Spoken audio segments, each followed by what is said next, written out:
Hello दोस्तों, मैं Kaul sir GCC sir के ऑनलाइन प्लेटफॉर्म पर आपका हार्दिक स्वागत करता हूं। जैसा कि आप देख पा रहे हैं कि आपको यहाँ दिख रहा है कि आज हम कूलाम के नियम के बारे में चर्चा करने वाले हैं। जैसा कि आप जानते हैं कि जैसा गुरुत्वाकर्षण भौतिकी में न्यूटन के गुरुत्वाकर्षण का जो नियम है, जो महत्व रखता है, जैसा कि उन्होंने बताया कि किन्हीं प्रकृति में जो दो पिंड होते हैं, कोई भी दो स्वतंत्र पिंड स्वतंत्र रूप से रखे हुए कोई भी दो पिंड आपस में क्या लगाते हैं, बल लगाते हैं। ठीक है, यानी बल हमेशा क्या होता है, जोड़े में पाया जाता है, ऐसा कि न्यूटन ने बताया था। ठीक है, और उन्होंने ये बताया कि किन्हीं भी दो पिंडों के बीच किस तरह से बल कार्य करता है। इसी तरह से स्थिर विद्युती में कूलाम का जो नियम है वो अत्यंत ही महत्वपूर्ण है। कूलाम ने ये बताया कि किन्हीं भी दो स्थिर बिंदु आवेशों के बीच किस प्रकार से बल कार्य करता है, किस प्रकार से उनके बीच स्थिर वैद्युत बल लगता है। तो ये सबसे पहले जो ज्ञात किया वो कूलाम ने किया, और ये स्थिर विद्युती में ये बहुत ही महत्वपूर्ण टॉपिक है। तो कूलाम ने क्या बताया कि मान लीजिए कि दो स्थिर बिंदु आवेश हैं। ठीक है, जैसे यहाँ पर हमने एक Q1 ले लिया प्लस Q1 चार्ज, और इससे R दूरी पर कोई एक Q2 चार्ज है। ठीक है, ये दूसरा प्लस Q1 और प्लस Q2 एक दूसरे से R दूरी पर, स्मॉल r दूरी पर y या निर्वात में रखे हुए हैं। तो ये दो स्थिर बिंदु आवेश हैं। तो इन्होंने ये बताया कि इनके बीच बल किस प्रकार से कार्य करता है और कितना बल कार्य करता है दो स्थिर बिंदु आवेशों के बीच। ठीक है, तो पहले हम ये जानेंगे कि बिंदु आवेश क्या होते हैं। ठीक है, तो देखिए ये बिंदु आवेश मैं आपको बता दूं कि जैसे आपको बार बार आप सुनते हैं कि स्थिर बिंदु आवेश या बिंदु आवेश हम किसे कहते हैं। यदि कोई आवेशित पिंड है, जैसे कि यहाँ पर देख रहे हैं, मान लीजिए ये कोई Q1 Q2, ठीक है, ये कोई पिंड है जिसपे Q1 और Q2 चार्ज है, तो हम इसको बिंदु आवेश कब कहेंगे कि यदि दो आवेशित पिंडों की जो विमाएं हैं, ठीक है, दो आवेशित पिंडों की जो विमाएं हैं उनकी बीच की दूरी के तुलना में नगण्य हो, यानी कि बहुत कम हो, बहुत सूक्ष्म हो, नगण्य कह सकते हैं आप, तो हम इन आवेशित पिंडों को क्या कहेंगे, बिंदु आवेश कहेंगे। यानी एक बार फिर से आप सुनिए कि यदि किन्हीं दो आवेशित पिंडों की जो विमाएं हैं वो उनकी बीच की दूरी की तुलना में नगण्य हो, तो उन पिंडों को हम उन आवेशित पिंडों को हम बिंदु आवेश कहते हैं। तो कूलाम ने किन्हीं भी दो स्थिर बिंदु आवेशों के बीच बल किस प्रकार से लगता है इसी के संबंध में एक नियम प्रतिपादित किया। तो चलिए हम जानते हैं कि कूलाम का नियम क्या है। तो यहाँ से देखिए आप कि कूलाम का जो नियम है इन्होंने बताया, तो आप लिख सकते हैं कि कूलाम के नियमानुसार, ठीक है, कूलाम के नियमानुसार दो स्थिर बिंदु आवेशों, कूलाम के नियमानुसार दो स्थिर बिंदु आवेशों के बीच, दो स्थिर बिंदु आवेशों के बीच लगने वाला दो स्थिर बिंदु आवेशों के बीच लगने वाला स्थिर वैद्युत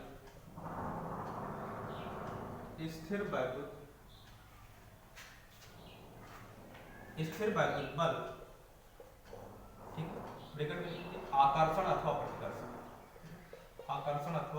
प्रतिकर्षण, ये दोनों प्रकार का होता है। दो स्थिर बिंदु आवेशों के बीच लगने वाला स्थिर वैद्युत बल दोनों आवेशों की मात्राओं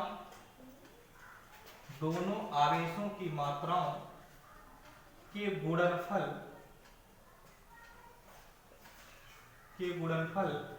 के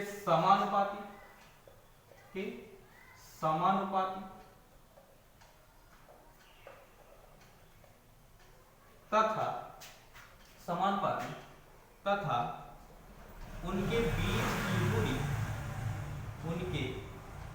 बीच की दूरी के वर्ग के व्युत्क्रमानुपाती व्युत्क्रमानुपाती होता है, व्युत्क्रमानुपाती होता है। एक बार फिर से सुनिए, जैसा कि मैंने लिखा यहाँ पर देख पा रहे हैं कि दो स्थिर बिंदु आवेशों के बीच लगने वाला स्थिर वैद्युत बल अर्थात आकर्षण अथवा प्रतिकर्षण बल दोनों आवेशों की मात्राओं के गुणनफल के समानुपाती तथा जिनके बीच की दूरी के वर्ग के व्युत्क्रमानुपाती होता है। ठीक है, एक बार फिर से ध्यान दें कि दो स्थिर बिंदु आवेशों के बीच लगने वाला स्थिर वैद्युत बल दोनों आवेशों की मात्राओं के गुणनफल के समानुपाती तथा उनके बीच की दूरी के वर्ग के व्युत्क्रमानुपाती होता है। अब यह मान लें कि दो आवेश Q1 व Q2 एक दूसरे से r दूरी पर y या निर्वात में स्थित है। कहां पर? y या निर्वात में स्थित है तथा उनके बीच जो लगने वाला आप अगर बल देखें तो क्या होगा? एक बल देखिए, अगर जो दोनों समान आवेश हैं तो क्या होगा? बल बाहर की ओर लगेगा और दोनों परिमाण में बराबर होंगे। तो मान लीजिए यहाँ पर बल लग रहा है तो यहाँ भी बल लगेगा, दोनों की दिशा क्या होगी? विपरीत होगी। अगर जो दोनों आवेश क्या होते हैं? विपरीत होते तो बल की दिशा क्या हो जाती है? ठीक है, ये अंदर की ओर हो जाती है। तो यहाँ से आप देख पा रहे हैं, तो यहाँ पे कूलाम के नियमानुसार अगर मैथमेटिकल रूप में, गणितीय रूप में इसका हम देखें तो ये जो लगने वाला वैद्युत बल होगा, जैसा कि आपने लिखा कि ये दो स्थिर बिंदु आवेशों के बीच लगने वाला बल, ठीक है, दोनों आवेशों की मात्राओं के गुणनफल के समानुपाती। तो दोनों आवेश क्या है? Q1 और Q2, F प्रोपोर्शनल टू क्या हो गया? Q1 Q2। ये क्या होगा? समीकरण नंबर 1 हो गया। फिर से ध्यान दें कि आपने क्या कि दो फिर से लिखा कि उनके बीच की दूरी के वर्ग के व्युत्क्रमानुपाती। तो जो लगने वाला बल है वो बीच की दूरी यानी r के वर्ग के व्युत्क्रमानुपाती। तो F प्रोपोर्शनल टू क्या हो जाएगा? 1/r²। इसको हम क्या कहेंगे? समीकरण नंबर 2। अब देखिए हम क्या करें कि समीकरण 1 व 2 को संयुक्त करने पर, समीकरण 1 व 2 को संयुक्त करने पर तो ये क्या देखने को मिल रहा है आपको? यानी कि पूरी बात एक साथ हम कहेंगे कि दो स्थिर बिंदु आवेशों के बीच लगने वाला स्थिर वैद्युत बल दोनों आवेशों की मात्राओं के गुणनफल के समानुपाती तथा बीच की दूरी के वर्ग के व्युत्क्रमानुपाती। ये दोनों बातें एक साथ हो गई। F proportional to Q1 Q2/r²। अब आप जानते हैं कि अगर जो हम प्रोपोर्शनलिटी साइन हटाएंगे और कोई इक्वलिटी साइन लाएंगे, ठीक है, यानी ये समानुपाती चिन्ह हटा के हम कोई बराबर चिन्ह लगाएंगे तो यहाँ पे आप लिखेंगे तो हमें क्या लाना पड़ेगा? कोई भी कांस्टेंट यानी नियतांक लगाना पड़ेगा। तो F बराबर ये हो गया K Q1 Q2/r²। अब यहाँ पर जहाँ आप लिख सकते हैं कि जहाँ K बराबर यानी ये स्मॉल k बराबर होता है, इसको हम कहते हैं समानुपाती या अनुक्रमानुपाती नियतांक। क्या कहते हैं? समानुपाती या अनुक्रमानुपाती नियतांक, या इसी को हम कूलाम नियतांक बोलते हैं। क्या बोलते हैं? कूलाम नियतांक बोलते हैं। ठीक है, अंग्रेजी में बोले इसी को हम कूलाम कांस्टेंट बोलते हैं। क्या बोलते हैं? कूलाम कांस्टेंट बोलते हैं। और k का जो मान है, ठीक है, k का मान जो प्रयोगों द्वारा ज्ञात किया गया तो k बराबर होता है 9 × 10⁻⁹ न्यूटन मीटर स्क्वायर और पर कूलाम स्क्वायर। मात्रक यहाँ से आप देख सकते हैं कि जैसा कि यहाँ F बराबर मात्रक निकालना चाहें तो F बराबर क्या है?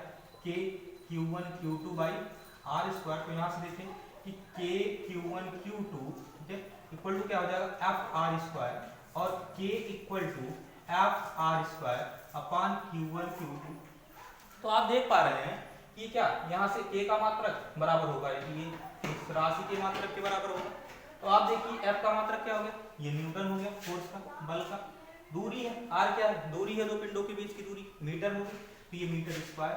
और ये आवेश का मात्रक कूलाम, तो कूलाम 2 बार बटे कूलाम स्क्वायर, तो ये हो गया न्यूटन मीटर स्क्वायर पर कूलाम स्क्वायर। इस तरह से K का जो मात्रक आया तो इस तरह से हमने लिखा कि ये 9 × 10⁻⁹ ये प्रयोगों द्वारा इसका मान ज्ञात किया गया और ये मात्रक इसका न्यूटन मीटर स्क्वायर पर कूलाम स्क्वायर होता है। अब आप देखिए क्योंकि K बराबर जो होता है K बराबर 1/4πε0 होता है। ठीक है, तो K बराबर 1/4πε0। तो यहाँ से ये जो हमारे पास इक्वेशन आया है इसको हम क्या मान लें? समीकरण नंबर 3 मान लें। तो यहाँ पर K का मान अगर यहाँ रिप्लेस कर दें तो F बराबर ये हमारे पास हो जाएगा 1/4πε0 Q1 Q2 और आर स्क्वायर। तो ये इस तरह से स्थिर वैद्युत बल हमें प्राप्त हो जाएगा। इसको हम लिख सकते हैं कि F बराबर 1/4 pi epsilon naught Q1 Q2 by r square. अब यहाँ पे जहाँ पे आप देखेंगे कि इसको हम क्या बोलते हैं, ये इसको हम एप्सिलॉन नॉट क्या बोलते हैं, एप्सिलॉन नॉट या एप्सिलॉन जीरो पढ़ते हैं। क्या पढ़ते हैं, एप्सिलॉन जीरो। ठीक है, और देखेंगे ये बराबर हो गया, या एप्सिलॉन नॉट, ये इसको कहते क्या है, ये होती है वायु या निर्वात की विद्युतशीलता। क्या होती है, वायु या निर्वात की विद्युतशीलता, विद्युतशीलता। ठीक है, इसको आप कह सकते हैं absolute permittivity of free space, absolute permittivity of free space, वायु या निर्वात की विद्युतशीलता। और एप्सिलॉन नॉट का जो मान होता है, एप्सिलॉन नॉट बराबर 8.85 गुणे 10⁻⁻12। तो जैसा कि आप यहाँ देख पा रहे हैं कि स्मॉल k equal to 1/4 pi epsilon naught. तो एप्सिलॉन नॉट जो है k का क्या है, व्युत्क्रम है। तो k का मात्रक आप जानते हैं यहाँ पर न्यूटन मीटर स्क्वायर पर कूलम है। तो उसका उल्टा क्या हो जाएगा, कूलम ऊपर हो जाएगा और न्यूटन मीटर क्या हो जाएगा, नीचे। तो यहाँ पे आप देखिए ये हो जाएगा, इसका मात्रक कूलम स्क्वायर पर न्यूटन मीटर स्क्वायर।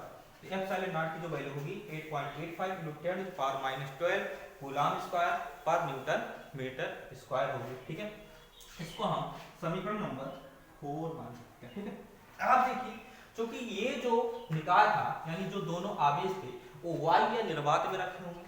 तो आप जानते हैं कि वायु या निर्वात में अगर कोई स्थिर बिंदु आवेश रखे होते हैं तो उनके बीच जो बल लगेगा, चाहे वो आकर्षण बल हो या प्रतिकर्षण बल हो, जो स्थिर बल लगेगा आवेशों के बीच, वो उस बल क्या होगा, सबसे अधिकतम होगा। अगर जो यही पदार्थ किसी यही जो निकाय है किसी अचालक माध्यम में, ठीक है, रखा जाए तो वहां पर क्या होगा, बल जो होगा वो कुछ कम हो जाएगा। तो हम यहां पर देखेंगे कि यदि माध्यम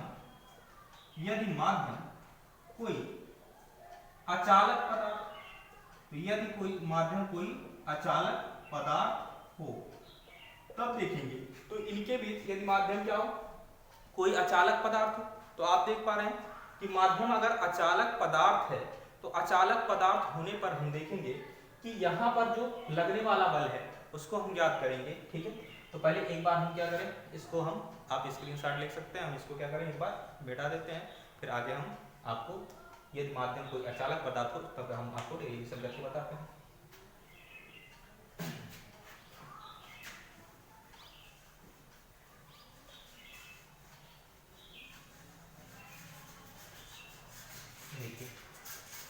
यदि माध्यम कोई अचालक पदार्थ है तो यहाँ पर जो लगने वाला बल उसको हम क्या Fm से रिप्रेजेंट करेंगे। Fm मतलब फोर्स ऑन मीडियम, मतलब माध्यम में जो बल होगा वो क्या होगा, 1/4 पाई एप्सिलॉन नॉट k और Q1 Q2 by r square. क्या हो जाएगा, Q1 Q2 by r square. तो ये क्या हो जाएगा, यदि माध्यम कोई अचालक पदार्थ हो तो उनके बीच लगने वाला बल ये हो जाएगा Fm बराबर 1/4 pi epsilon naught Q1 Q2 by r square. अब आप देखेंगे कि यहाँ पे जो k है, इसको ये क्या है, कैपिटल K, इसको हम क्या कहते हैं, ये k बराबर क्या होता है, माध्यम का परावर्तकांक, यानी जिस भी माध्यम में निकाय रखा गया है उसका परावर्तकांक। तो ये हो गया माध्यम का परावर्तकांक, डाई इलेक्ट्रिक कांस्टेंट। क्या, डाई इलेक्ट्रिक कांस्टेंट। ठीक है, तो आप ध्यान दें, जो इससे पहले आपने के लिया था ये सिग्नल के, इसको हम कूलम नियतांक या कूलम कांस्टेंट बोलते हैं। ये कैपिटल के है, मैं इसको हम माध्यम का परावर्तकांक बोलते हैं। तो यहाँ पर इस प्रकार से अगर किसी अचालक पदार्थ में, ठीक है, या किसी अचालक माध्यम में ये निकाय रखा गया हो तो इनके बीच जो लगने वाला बल Fm बराबर 1/4 pi epsilon naught k Q1 Q2 by r square होगा, जहाँ पर k क्या है, माध्यम का परावर्तकांक, डाइलेक्ट्रिक कांस्टेंट है। अब इसको हम क्या मान सकते हैं, ये जो रिजल्ट है इसको हम समीकरण 5 मान लें। ठीक है, अब यहाँ भी इस प्रकार से बल होगा जब ये किसी अचालक माध्यम में रखा हो। अब आप देखेंगे कि अगर जो हम समीकरण 4 में 5 से भाग देंगे तो आप लिख दें कि समीकरण 4 में 5 से भाग देने पर, तो समीकरण 4 में 5 से अगर हम भाग दे रहे हैं, देखिए बाएं पक्ष को बाएं पक्ष में और दाएं पक्ष को दाएं पक्ष में डिवाइड कर दीजिए। तो यहाँ से हमारा हो जाएगा ये F बटे क्या हो जाएगा, Fm हो जाएगा। ठीक है, और इसके बाद ये देखिए एफ की वैल्यू कितनी है, ये Q1 Q2 by 4 pi epsilon naught into r square. और इससे जब भाग देंगे जैसे Fm, तो ये वाली साइड जो है ये क्या हो जाएगी प्लट के और ये गुणा हो जाएगी, तो ये हो जाएगा 4 पाई एप्सिलॉन नॉट के और आर स्क्वायर चला गया ऊपर और नीचे क्या आ गया Q1 Q2 और इंटू सॉरी Q1 Q2, तो Q1 Q2 से Q1 Q2 cancel, 4 pi epsilon not से 4 पाई एप्सिलॉन, आर स्क्वायर से आर स्क्वायर। अब आपको देखने को मिल रहा है कि एफ अपान एफ एम बराबर ये हो जाएगा किसके के। तो यहां से आप कह सकते हैं कि एफ क्या है वाई या निर्वात में, ठीक है, रखे दो स्थिर बिंदु आवेशों के बीच लगने वाला बल है।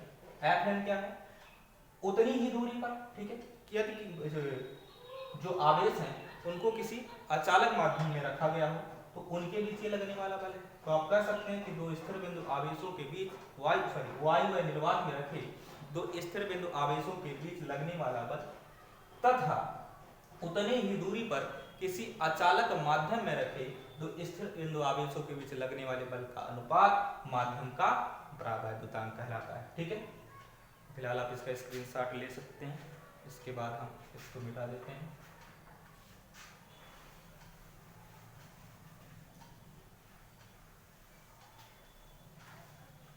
अब देखिए जैसा कि आपने देखा कि चूंकि यहां पर आप देख सकते हैं कि एप्सिलॉन नॉट के इसकी जगह पे हम क्या यूज कर सकते हैं एप्सिलॉन भी यूज कर सकते हैं। क्या कर सकते हैं एप्सिलॉन।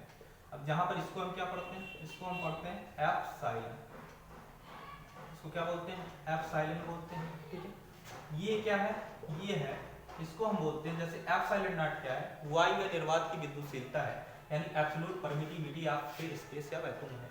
तो ये माध्यम की इसको क्या बोलते हैं हम माध्यम की विद्युतशीलता बोलते हैं। क्या बोलते हैं माध्यम की विद्युतशीलता, यानी कि एब्सोल्यूट परमिटिविटी ऑफ मीडियम।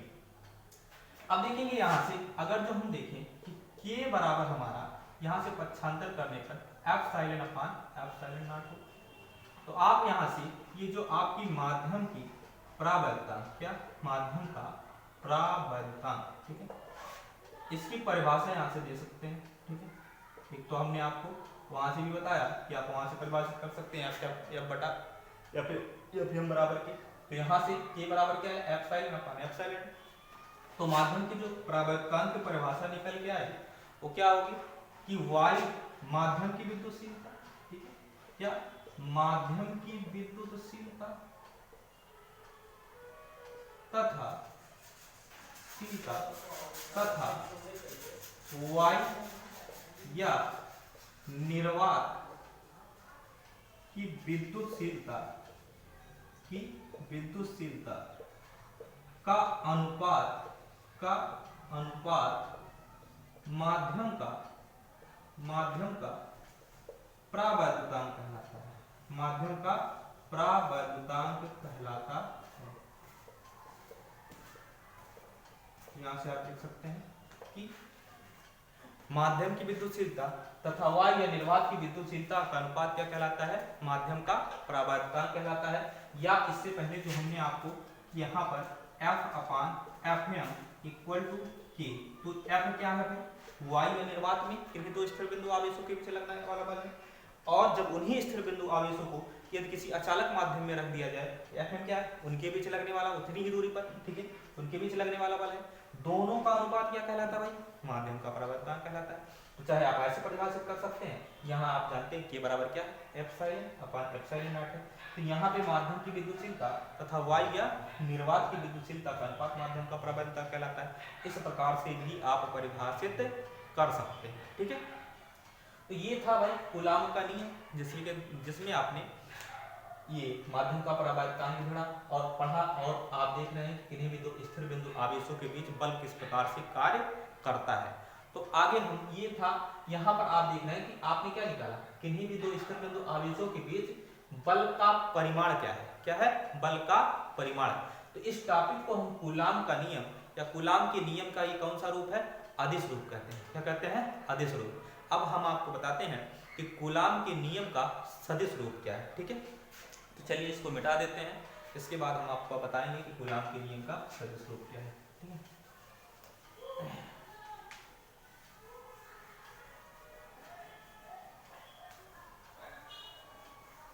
तो देखिए यहाँ जैसा कि कूलाम का नियम है, ठीक है, कूलाम्स लॉ, और ये इन वेक्टर फॉर्म यानी सदिश रूप में, क्या है, सदिश रूप में इन वेक्टर फॉर्म, यानी हम यहाँ पर किन्हीं भी दो स्थिर बिंदु आवेशों के बीच लगने वाला बल तथा बल का परिमाण तथा उसकी दिशा भी कि बल किस दिशा में लग रहा है ये हम ज्ञात करने वाले हैं।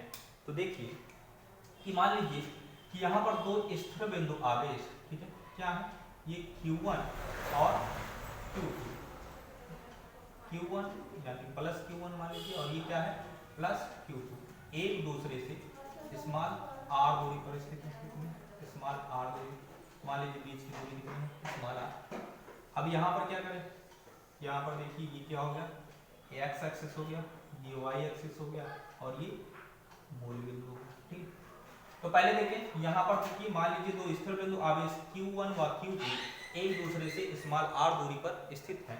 अब यहाँ पे देखिए Q1 पर Q2 के कारण जो लगने वाला बल होगा वो क्या होगा भाई, इसको हम नाम देंगे, देखिए पहले देना सीख लीजिए आप नाम, कैसे नामकरण करेंगे। तो Q1 पर ये चार्ज क्या है, Q1 है, तो Q1 पर Q2 के कारण लगने वाला बल तो 1 पर लग रहा है, तो F1 और 2 क्या हो जाएगा, यानी force on charge Q1 due to charge Q2, यानी कि Q1 आवेश पर Q2 आवेश के कारण लगने वाला बल को क्या हो गया, F1। इसी प्रकार से एक बल इस पे भी लगेगा, अगर जो दोनों समान आवेश हो तो ये भी बाहर की ओर होगा, इसकी दिशा भी बाहर की ओर होगी, तो ये क्या हो जाएगा भाई, ये भी होगा, इसका नाम होगा F2, ठीक है, यानी फोर्स ऑन क्या, चार्ज Q2 और ड्यू टू चार्ज Q1, इसका नाम हो जाएगा F21, क्या हो जाएगा, F21 हो जाएगा, ठीक है। अब देखिए, अब अगर ये चार्ज यानी आवेश Q1 की बिंदु O के सापेक्ष अगर स्थित सदिश देखें तो ये क्या हो गया, R1 वेक्टर, और बिंदु O की बिंदु यानी Q1 आवेश Q2 की बिंदु O के सापेक्ष अगर स्थित सदिश देखें तो ये क्या हो गया, R2 मान लीजिए। और अब विस्थापन देख लेते हैं, तो यहाँ Q1 से Q2 की ओर अगर विस्थापन हो रहा है तो इसको इस तरह से आप बना लीजिए, ये हो जाएगा 1 से 2 की ओर, ये R12 वेक्टर लिख सकते हैं।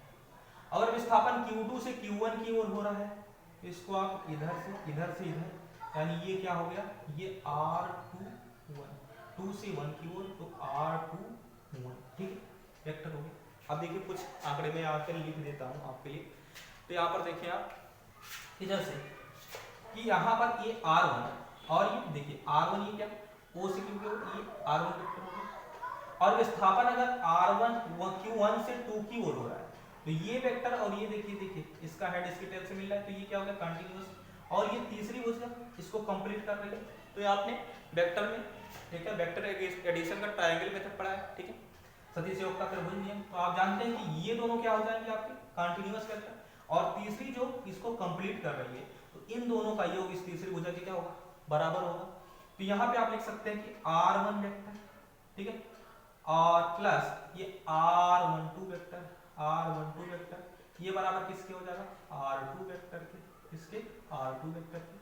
तो यहाँ से ये जो विस्थापन है R12 वेक्टर, ये बराबर कितना होगा, R2 माइनस R1 वेक्टर, ये हो जाएगा। इसी प्रकार से अगर विस्थापन क्या 2 से 1 की ओर हो तो ये R2 वेक्टर, और फिर 2 से 1 यानी कि R21, क्या, R21, तो R2 वेक्टर और प्लस R21 वेक्टर, इन दोनों का योग ये तीसरी भुजा जो इसको कंप्लीट कर रही है यानी R1 के बराबर आएगा।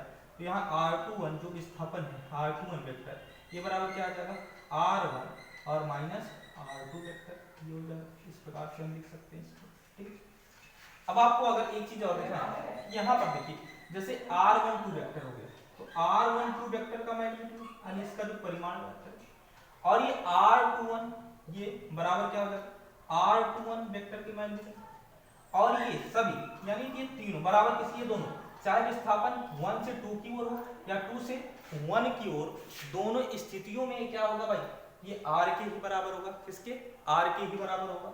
तो आप कह सकते हैं कि R12 का परिमाण बराबर R21 के परिमाण बराबर R के, ठीक है, ये होगा। अब और देखें यहाँ से, अब हम क्या करें, तो आप यहाँ पे थोड़ा अगर लिखना चाहें तो आप लिख सकते हैं इस प्रकार से कि यहाँ से लिख सकते हैं कि माना दो स्थिर बिंदु आवेश Q1 व Q2 एक दूसरे से स्मॉल r दूरी पर स्थित हैं, Q1 पर, ठीक है, आवेश Q1 पर Q2 के कारण लगने वाला बल F12 तथा आवेश Q2 पर Q1 के कारण लगने वाला बल F21 है। आवेश Q1 की बिंदु O के सापेक्ष स्थित सदिश R1 तथा आवेश Q2 की बिंदु O के सापेक्ष स्थित सदिश R2 है, ठीक है। अब देखेंगे, अब यहाँ से आप लिखेंगे कि देखिए Q1 से Q2 की ओर विस्थापन R12 वेक्टर तथा Q2 से Q1 की ओर विस्थापन R21 वेक्टर है। तो यहाँ पे इनके बीच जो लगने वाला बल यानी F12, पहले हम क्या ज्ञात करें, कोई एक बल ज्ञात करें, तो F12, ठीक है, तो F12 वेक्टर ये बराबर क्या हो जाएगा भाई, तो F12 बराबर वही फिर से 1/4 पाई एप्सिलॉन नॉट, या आप K लिख सकते हैं, K Q1 Q2 और बाई R स्क्वायर, ठीक है, ये होता था। तो यहाँ पर देखिए कि Q1 Q2 दोनों आवेशों की मात्राओं का गुणनफल हो गया और बीच की दूरी के वर्ग का स्क्वायर, तो बीच की दूरी कितनी हो गई, अगर आप 1 से देखिए, अब इस पर लगने वाला बल तो क्या होगा, 2 से 1 की ओर, बल की डायरेक्शन किधर, इधर, तो विस्थापन किधर, 2 से 1 की ओर, तो ये हो जाएगा दूरी जो हो जाएगी यानी विस्थापन R21 वेक्टर के मैग्नीट्यूड का होल स्क्वायर। अब देखिए, अब हमें क्या चाहिए, यहाँ पर हम सदिश रूप ज्ञात कर रहे हैं तो इसकी दिशा भी पता करनी है, तो हम ये जो दूरी है, ठीक है, यानी R21 इसके एकांक सदिश से क्या कर देते हैं, गुणा कर देंगे, क्या करेंगे, गुणा कर देंगे, ठीक है। अब ये थोड़ी सी चीज पढ़ लीजिए, आपने ये पढ़ा होगा एकांक सदिश, तो एकांक सदिश में ऐसा समझिए जैसा कि आपको बताया गया कि एकांक सदिश, मान लीजिए कोई एक है, एक है बराबर क्या होता है, वेक्टर बटे क्या होता है, वेक्टर ए का मैग्नीट्यूड, ठीक है, यानी कि किसी सदिश में उसके परिमाण से भाग देते हैं तो क्या मिल जाता है, एकांक सदिश। अब इस तरह से अगर देखें तो ये R21 बराबर क्या होता है, ठीक है, ये कोई होगा F12 बराबर K Q1 Q2 बटे कितना R21 वेक्टर के मैग्नीट्यूड का होल स्क्वायर इनटू, इस हिसाब से देखिए यहाँ पर R21 कैप है तो क्या हो जाएगा R21 वेक्टर बटे R21 वेक्टर का मैग्नीट्यूड, ठीक है, यहाँ पर लिख देंगे कि चूंकि R21 cap equal to R21 vector upon R21 vector का मैग्नीट्यूड, ठीक, ऐसा। अब देखें आप तो F12 इक्वल टू ये देखिए K Q1 Q2 अपॉन, देखिए ये दो घात यहाँ एक यहाँ, कितना हो जाएगा R21 वेक्टर का मैग्नीट्यूड क्या, whole cube into R21 vector हो जाएगा इस प्रकार से। अब आप देखिए कि यहाँ से आप जानते हैं कि ये आपको जैसा यहाँ पे मैंने लिखा है कि R12 वेक्टर बराबर R21 बराबर, यानी इन दोनों का जो मैग्नीट्यूड है वो आखिरी में RE के तो बराबर है, ठीक है, ये यहाँ से यहाँ विस्थापन हो चाहे यहाँ से यहाँ विस्थापन हो, अगर परिमाण की बात करें तो दूरी वो किसके है, R के ही बराबर है, तो इसकी जगह पर क्या लिख सकते हैं R, तो आप देखेंगे F12 बराबर K Q1 Q2 अपान क्या होगा R3 इंटू R21 वेक्टर, ठीक है, ये हमारा हो गया, इसको हम मान लीजिए समीकरण नंबर 1 मान लीजिए, क्या मान लीजिए, समीकरण नंबर 1। अब देखिए, अब फिर इस पर जो लगने वाला बल है उसको हम ज्ञात कर लेंगे, तो इस पर जो लगने वाला बल है, ठीक है, वो क्या हो जाएगा, ये है F21, तो F21 ये बराबर क्या होगा, आप देखिए F21 तो बल की दिशा इधर है, तो विस्थापन किधर 1 से 2 की ओर, तो वेक्टर ये विस्थापन क्या होगा R12, ये वाले डिस्टेंस लिए, तो ये हो जाएगा K Q1 Q2 बटे R12, क्या हो जाएगा R12 के R12 वेक्टर के मैग्नीट्यूड का whole square into R12 cap हो जाएगा। अब फिर इसी प्रकार से F21 बराबर क्या हो जाएगा K Q1 Q2 बटे R12 वेक्टर के मैग्नीट्यूड का स्क्वायर इनटू, यहाँ देखिए ये इस प्रकार से हो जाएगा, देखिए एकांक सदिश है तो इसका ये हो जाएगा R21 वेक्टर बटे R12 यानी यहाँ पर R12 वेक्टर, ठीक है, बटे R12 वेक्टर के वेक्टर का मैग्नीट्यूड। अब देखिए यहाँ दो घात और यहाँ एक घात, तो ये F21 वेक्टर बराबर K Q1 Q2 बटे ये हो जाएगा R12 वेक्टर के मैग्नीट्यूड का whole cube into R12 vector, ठीक है, इतना होगा। अब देखिए यहाँ पर फिर से हम इधर लिख देते हैं, इधर पे लिख देते हैं, ठीक है, यहाँ आपको दिख रहा है, ठीक है, अब देखिए तो F यहाँ पर देखेंगे कि F21 वेक्टर ये बराबर क्या हो जाएगा हमारा, ठीक है, ये K और Q1 Q2 अपान ये देखिए अब ये मैंने बताया कि R12 वेक्टर का मैग्नीट्यूड बराबर R21 वेक्टर का मैग्नीट्यूड बराबर है, ये दोनों के आपस में क्या है, बराबर है उसी दूरी के बराबर। इसकी जगह पे हम क्या रख सकते हैं, R रख सकते हैं, तो ये बराबर R3 और इनटू क्या हो जाएगा R12 वेक्टर हो जाएगा, क्या हो जाएगा R12 वेक्टर हो जाएगा। अब आप चूंकि आप देख रहे हैं कि ये R12 और R21 ठीक है ये दोनों क्या है, परिमाण में बराबर परंतु इनकी दिशा क्या है, विपरीत है। तो आपने समान सदिश पढ़ा है, ठीक है, समान सदिश पढ़ा है। इसके बाद क्या, विपरीत सदिश। तो विपरीत सदिश क्या होते हैं भाई, दो समांतर सदिश परिमाण में बराबर परंतु दिशा में विपरीत। तो इसको हम क्या लिख सकते हैं भाई, ये R12 ये बराबर लिख सकते हैं माइनस R21 की। आप जानते हैं कि माइनस चिन्ह क्या बताता है, केवल दिशा की, दिशा उसकी क्या है, विपरीत, लेकिन दिशा में परिमाण में क्या है, बराबर है। तो यहाँ पे बल F21 ये बराबर हो जाएगा K Q1 Q2, ठीक है, K Q1 Q2 और अपान R3 इनटू, देखो R12 बराबर किसके, माइनस R21 के, किसके, माइनस R21 के।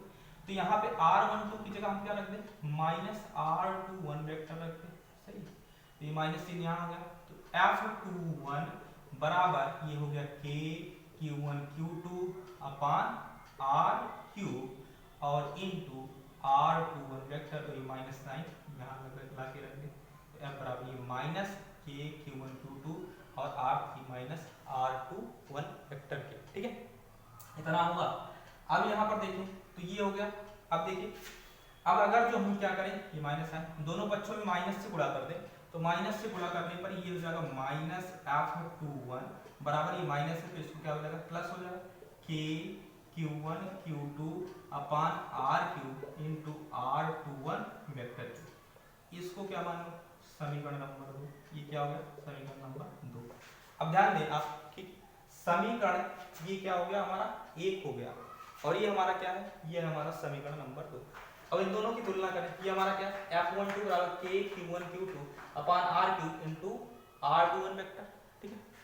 इसी तरह से ये वाला हमारा जो है ये कितना है, F21 माइनस F21 वेक्टर, ये बराबर K Q1 Q2, यानी राइट हैंड साइड आप देखें ये क्या आता है, ये बराबर। तो आप समीकरण 1 और 2 की अगर तुलना कीजिए तो आप देख सकते हैं कि समीकरण 1 व 2 से, तो समीकरण 1 व 2 से क्या देखने को मिलेगा आपको, समीकरण 1 व 2 से इसका अगर दायां पक्ष आपस में बराबर है तो बायां पक्ष भी आपस में क्या होगा, बराबर होगा। यानी हम कह सकते हैं कि वेक्टर F12 बराबर माइनस वेक्टर F21 के, या आप कह सकते हैं कि ये बल F12 जो है वो बराबर है माइनस F21 के, ठीक है।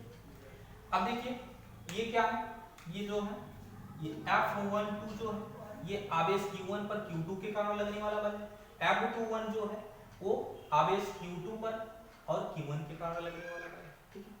तो यानी ये दो बल क्या है, परिमाण में बराबर है। तो यहाँ माइनस चिन्ह जो है ये बता रहा है कि ये दोनों ही बल परिमाण में बराबर परंतु दिशा में विपरीत है। तो यहाँ पर आपने न्यूटन का नियम पढ़ा था, ठीक है, पहले न्यूटन का नियम क्या बताता है कि जिसको आप क्रिया प्रतिक्रिया का नियम कहते हैं, यदि कोई वस्तु किसी वस्तु पर बल लगाती है तो वह वस्तु भी उस पर बल लगाती है परंतु विपरीत दिशा में, ठीक है। तो यहाँ भी देख रहे हैं ये एक आवेश जब दूसरे पे बल लगाता है तो दूसरा आवेश भी पहले वाले पर उतना ही बल परंतु विपरीत दिशा में लगाता है। इसी को हम क्या कहते हैं, क्रिया प्रतिक्रिया का नियम कहते हैं। इस तरह से अगर आपसे पूछा जाए कि कूलाम के नियम से न्यूटन के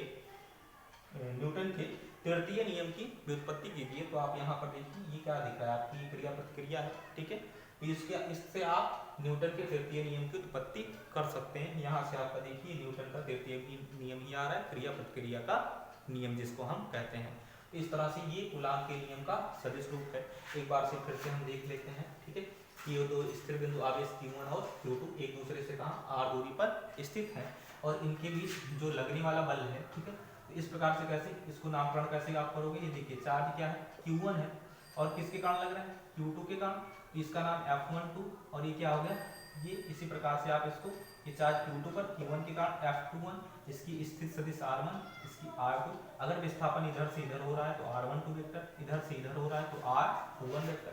तो पहले हम क्या बल क्या ज्ञात करेंगे, F12। तो F12 के लिए वही कूलाम के नियम से K Q1 Q2 बाई जो बीच की दूरी है उसके वर्ग का स्क्वायर।